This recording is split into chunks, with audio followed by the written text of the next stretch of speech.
तीन बहनों की लालची भाभी। करिश्मा, रेशमा और मनीषा तीन बहनें हैं। उनका एक भाई भी है, मयंक। मयंक अपनी बहनों को बहुत प्यार करता है, लेकिन मयंक की पत्नी सविता इस मामले में मयंक से बिल्कुल ही अलग है। वो अपनी ननदों का जितना बुरा कर सकती है उतना बुरा करती ही रहती है और अपनी ननदों पर हुक्म भी चलाती है। करिश्मा, करिश्मा, तुमने अभी तक नाश्ता नहीं बनाया? तुम्हारे भैया को ऑफिस जाने में देर हो रही है। हाँ भाभी, बस अभी बनाती हूँ। करिश्मा, तुम ये ढीलापन छोड़ दो। कल को पराये घर जाना है। वहाँ अगर तुम इस तरह से काम करोगी तो लोग क्या कहेंगे कि माँ ने और भाभी ने कुछ सिखाया नहीं। और तुम्हारी दोनों बहनें कहाँ हैं? अब रेशमा मार्केट गई है और मनीषा सो रही है। क्या? सुबह के 8 बज रहे हैं और ये महारानी अभी भी सो रही है? ये कहते हुए सविता अपनी सास दुर्गा देवी के पास जाती है। माँ जी, देख रही हो अपनी बेटियों के तौर तरीके? क्या हुआ बहू, सुबह सुबह क्या कर दिया मेरी बेटियों ने? अरे एक तो अभी अभी उठकर किचन में गई है, दूसरी सुबह सुबह बाहर चली गई और तीसरी अभी तक सो रही है। क्या करूं मैं इन तीनों का?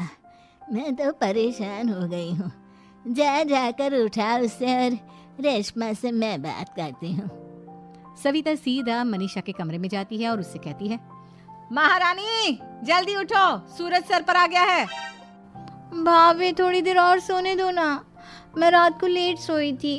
वो क्या ना, यूनिट टेस्ट चल रहे हैं। शराफत से उठती है या नहीं, या फिर पानी की भरी बाल्टी डालूं तेरे ऊपर? नहीं भाभी, मुझे बिस्तर में नहीं नहाना, उठती हूँ मैं।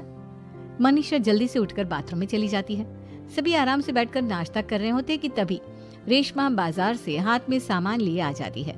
रेशमा को देखते ही सविता उस पर बरस पड़ती है। लो, आ गई महारानी। ऐसा भी क्या सामान लाना था जो सुबह आंख मलते ही बाजार की तरफ रवाना हो गई? भाभी, कल आप ही तो चीख रही थी कि घर का सारा सामान मुझे ही लाना पड़ता है, घर में किसी को भी किसी काम से कोई लेना देना नहीं है। अब मैं बाजार जाकर सामान ले आई तो आपको इस बात से भी तकलीफ हो रही है? देख रही हो माँ जी, अपनी बेटी की जुबान कैंची से भी तेज चलती है। और मयंक, आप तो कुछ कहेंगे नहीं अपनी लाडली बहन को? रेशमा, अपनी भाभी से ऐसे बात नहीं करते।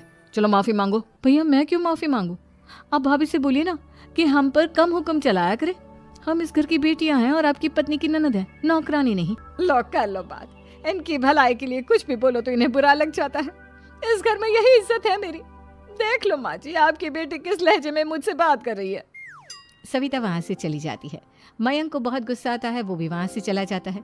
फिर करिश्मा रेशमा को समझाती है, रेशमा, तुम्हें भाभी से माफी मांग लेनी चाहिए थी ना। लेकिन दीदी, मैंने कुछ किया ही नहीं, तो मैं माफी क्यों मांगू? हाँ करिश्मा दीदी, रेशमा दीदी जैसे ही घर में आई भाभी ही उन पर चिल्ला रही थी। हाँ, मैं मानती हूँ कि गलती भाभी की थी। मैं तो इसलिए बोल रही हूँ कि भाभी ने माँ को तो पूरी तरह अपने वश में कर लिया है। वो हमारी बात सुनती ही नहीं। मयंक भैया हमारे लिए हमेशा खड़े रहते हैं, इसलिए उनकी बात का मान तो तुम्हें रखना चाहिए था ना। कोई फायदा नहीं दीदी, कुछ दिनों की बात और है, भाभी उन्हें भी हमारे खिलाफ भड़का देंगी। फिर वो भी माँ की तरह हमारी किसी बात का विश्वास नहीं करेंगे। इसी तरह सविता अपनी तीनों ननदों को किसी न किसी बात पर परेशान करती रहती थी। एक दिन मयंक अपनी तीनों बहनों के लिए गिफ्ट लाया। करिश्मा, ये तुम्हारे लिए हार का सेट। रेशमा, तुम्हारे लिए सुंदर सी ड्रेस। और मनीषा, तुम्हें किताबें पसंद है ना, तुम्हारे लिए किताबें लाया हूँ।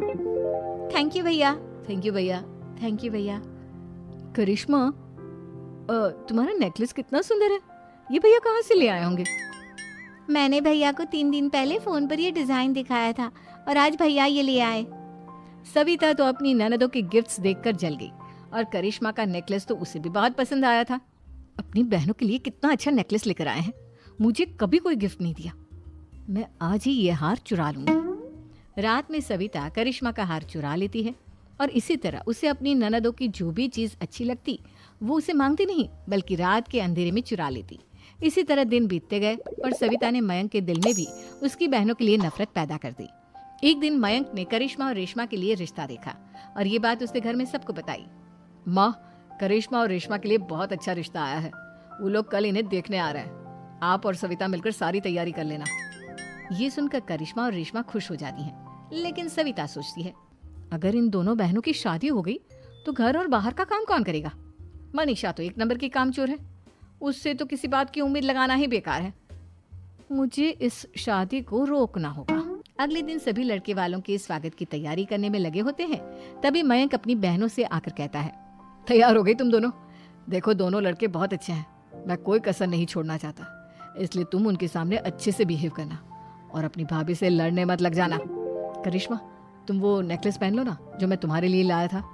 भैया मैं बहुत देर से वो नेकलेस ढूंढ रही हूँ, लेकिन मुझे मिल ही नहीं रहा। क्या तुमने नेकलेस खो दिया?